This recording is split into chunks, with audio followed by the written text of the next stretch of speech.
Radical honesty, so radical. Explosion, alligators, radicalness. Totally turn your life around with radical honesty. Now. Radical honesty has changed my life in a big fucking way this past year. I'm talking total 180. Okay, maybe 150. We don't want to exaggerate. The point is, there are not a lot of things in life that do that. And I noticed it's fairly uncommon amongst the people around me. And that's coming from a germ. We're supposed to have got this.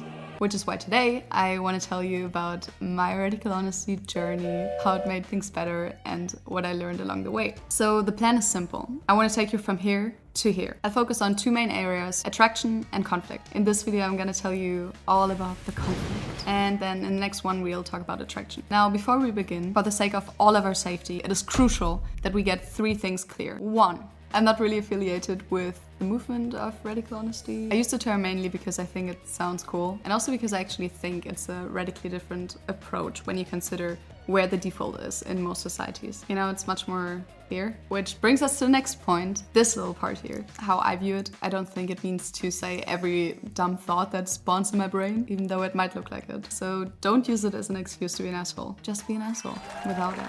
I'm kidding. So what is it about? For me, it's about making things explicit and addressing all these elephants that stand in a way of connection. So keep in mind that this is just my own experiences. It is not a guarantee that it's going to work in all cases. It's mostly just about experimenting and exploring where the lines actually are. So, where should I begin? Oh, yeah. Like all good stories, it started with me and Katy Perry. I had just discovered her song Never Really Over and was joyfully strolling through the streets, relating it to a thing with a guy that had been going on for 6 years, where I tried to get over it, but it didn't really work, and I still thought it might be the person for me. But of course, we never really talked about it. So I'm screaming along to it internally. When it hit me. Never. It's never gonna be over. For the rest of my life, I'm always gonna feel regret and compare him to every single person I meet, wondering whether that was love, like more love.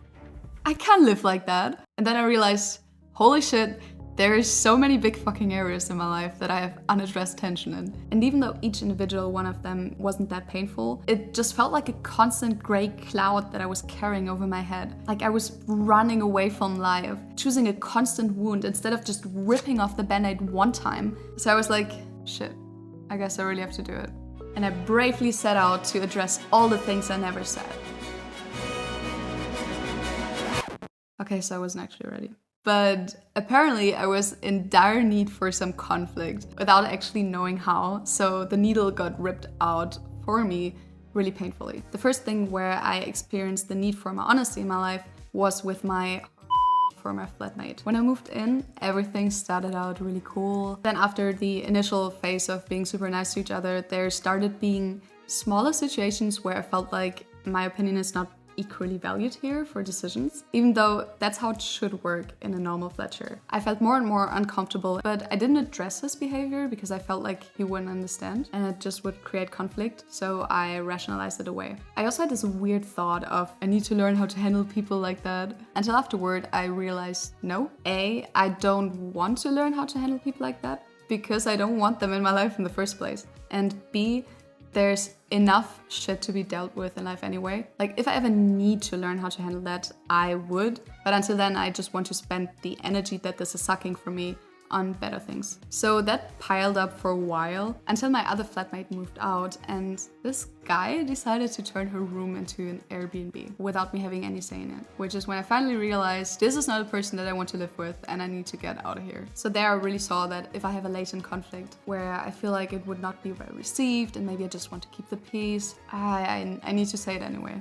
And I really think that I should have tested out more how we're able to handle conflict because it's crucial for relationships. And I had a lot of problems and it drained my mental health for months. And if I had just been upfront, I could have removed that person earlier from my life. So I should do it especially when I'm hesitant to address something, because that can be a sign that they have an issue with solving conflicts and then I don't want them close in my life. So after this whole mess, I realized, shit, addressing even subtle tension is really important, but I need to be more proactive about it because otherwise shit like that happens. So the next time I actually did it consciously, and the first thing that I wanted to address was a Family conflict. I knew that there was something that stood between me and my dad that made me constantly feel stressed when we were spending time together. But again, I avoided it because I thought it was fucking heavy and it would not be well received. But I learned from my flatmate situation and I addressed it anyway. Really badly. Like on a national holiday in front of the whole family, badly. Because I just snapped from all the repressed, bottled up emotions. We had a big fight, there were lots of tears, and I thought, wow, this was absolutely fucking useless. He doesn't seem to get it at all, and we didn't talk for a few months. And then when I went on summer holiday with them, with very mixed feelings, I discovered that the thing that had made it so difficult, he had actually changed, and we ended up having an unusually nice time together. So from that I learned that good can come out of addressing tension, even if it's an explosion at first. And while it fucking hurt so much, it felt freeing and authentic and brought us closer together. I saw that I prefer the pain of addressing situations over the pain of this like constant energy sucking and regret. So now I knew what I needed to do. And the next time something came up, I chose to consciously remove the needle right away, and in a much more diplomatic way this time. So I was at an event and I had a comically tragic situation with somebody there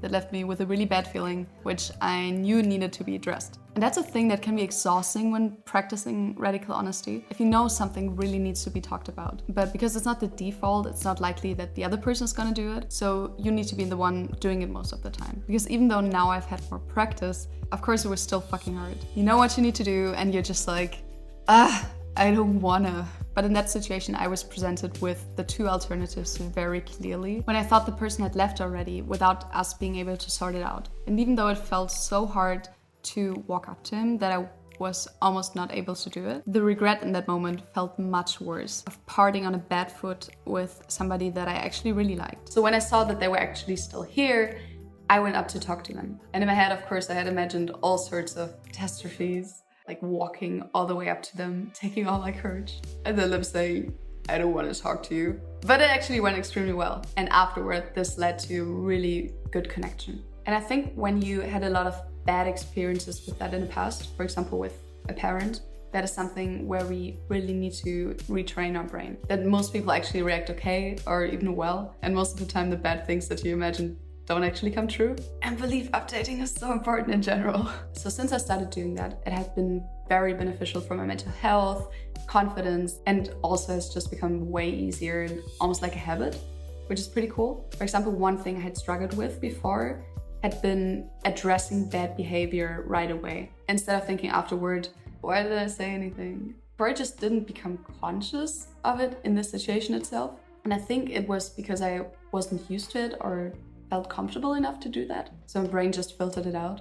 Like it didn't even let me know that I felt that way. But now, without planning so, just through practicing being more explicit, I also started noticing when somebody behaved in a bad way right away and speaking up more. So where before I thought, I don't want to make the situation uncomfortable, now I feel like, no, that person just made the situation uncomfortable with that comment.